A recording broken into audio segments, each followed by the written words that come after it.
Ennemis du Seigneur, bonjour à tous et à toutes. Nous sommes le 16 juillet 2023. Ravis de nous retrouver autour de la parole de Dieu, cette table magnifique et merveilleuse qui nous est d'ailleurs donnée comme nourriture pour ce 15e dimanche du temps ordinaire dans l'année liturgique A. Nous sommes à Matthieu au chapitre 13, les 23 premiers versets. Il est question de la parabole du sémeur expliquée par notre Seigneur Jésus, même si certains commentateurs disent que ce sont les apôtres qui ont voulu orienter les premiers disciples à la compréhension, l'interprétation de la parole du Seigneur, eux qui ont eu la chance d'être avec lui. Ils ont vécu avec le Seigneur pendant 3 ans. Ils ont vu le règne de Dieu et ils ont été avec le règne de Dieu qui est Dieu lui-même et non pas un lieu en dehors de lui, mais là où Dieu peut être loué, adoré et magnifié. Le règne de Dieu, c'est Jésus.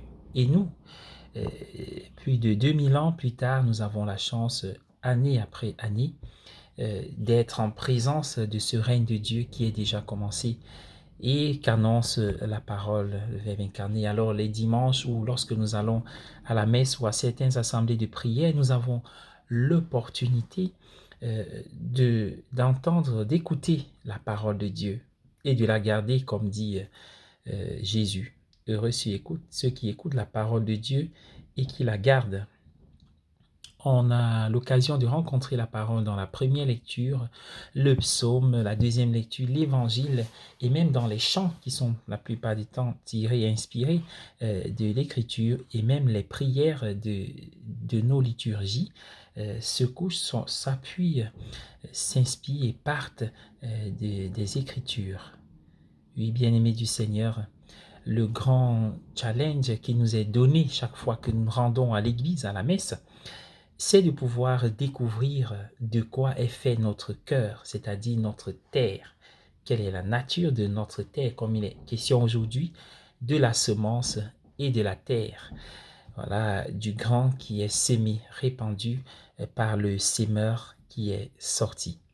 Mais hélas, nous nous rendons souvent compte, après une messe, d'être tout admiratif et de dire c'était une belle célébration, c'était une belle liturgie, une belle messe, et d'être incapable de donner un résumé du message évangélique, de l'enseignement du jour qu'avons-nous retenu. Et pourquoi cela nous arrive-t-il? Eh bien, nous avons aujourd'hui dans l'Évangile les raisons, les multiples raisons qui peuvent nous empêcher d'écouter la parole, de l'entendre peut-être, de voir comment elle est lue peut-être. Alors, nous pouvons avoir des cœurs, des terres plutôt caractérisés par l'incrédulité ou alors une foi superficielle, ou alors pendant la proclamation de la parole, nous sommes remplis par la distraction et beaucoup d'autres raisons. Nous pensons à des situations de nos vies qui nous éloignent de cela. Et la conséquence est plutôt n'est pas désirable, car la conséquence, c'est que nous empêchons, ne permettons pas au Seigneur, à la parole, à cette parole, d'avoir de l'effet en nous, d'agir en nous, car cette parole doit porter du fruit, comme dit Isaïe au chapitre 55, versets 10 à 11, la pluie et la neige qui descendent du ciel ne remontent pas sans l'avoir abreuvé, l'avoir fécondé, l'avoir fait germer. Et donc, cette parole n'arrive pas à travailler. Et la mission, le travail de la parole du Seigneur, qui est lui-même Jésus, en nous, c'est l'œuvre de notre salut. Alors, j'aimerais que nous arrêtions sur le concept de l'écoute qui va avec celui du faire. L'écoute schéma qui nous vient du Deutéronome 6, 4. Écoute Israël, le Seigneur notre Dieu est l'unique. Dans la suite, le prophète décline, ou Dieu décline l'ensemble des observances que doit suivre Israël alors qu'il est son Dieu et que Israël est son peuple. écouter va avec faire. Imaginons un parent qui dit à son enfant, alors il y a des coquilles dans le réfrigérateur, n'y touche pas. Oui, maman, oui, papa, j'ai compris. Et quelque temps après, le parent se rend compte que la quantité n'est plus la même. Alors tu ne m'as pas écouté. L'enfant dira, oui, je t'ai écouté, papa, mais. Eh bien non, écouter voulait dire ici obéir. Alors, nous sommes invités à écouter, c'est-à-dire à obéir. Mais l'écoute va non seulement avec le faire, mais aussi avec le laisser faire, c'est-à-dire laisser Dieu entièrement, totalement parler, lui laisser la parole et nous taire. Vous savez, terre, la terre vient de humus, qui est de la même racine que humilité. Alors, l'écoute demande beaucoup d'humilité.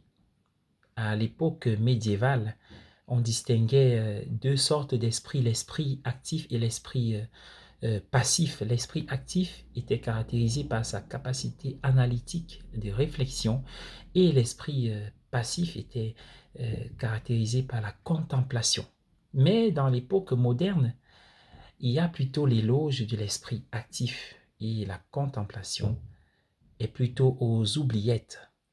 Il faut être dans l'action, la dynamique, on travaille. Et finalement, le monde qui nous entoure, qui est le nôtre, est caractérisé par des bruits assourdissants provenant de la civilisation du travail, ce qui est merveilleux bien sûr, mais des bruits venant des machines, et encore pire lorsque les bruits viennent des hommes. Oui, bien-aimé du Seigneur, avez-vous déjà vécu l'expérience d'un désir de conversation avec une personne qui ne vous écoute jamais? Ou alors que tous les deux, vous parlez sans vous écouter? Cela est encore plus assourdissant et on vit une solitude plus grave qu'au départ.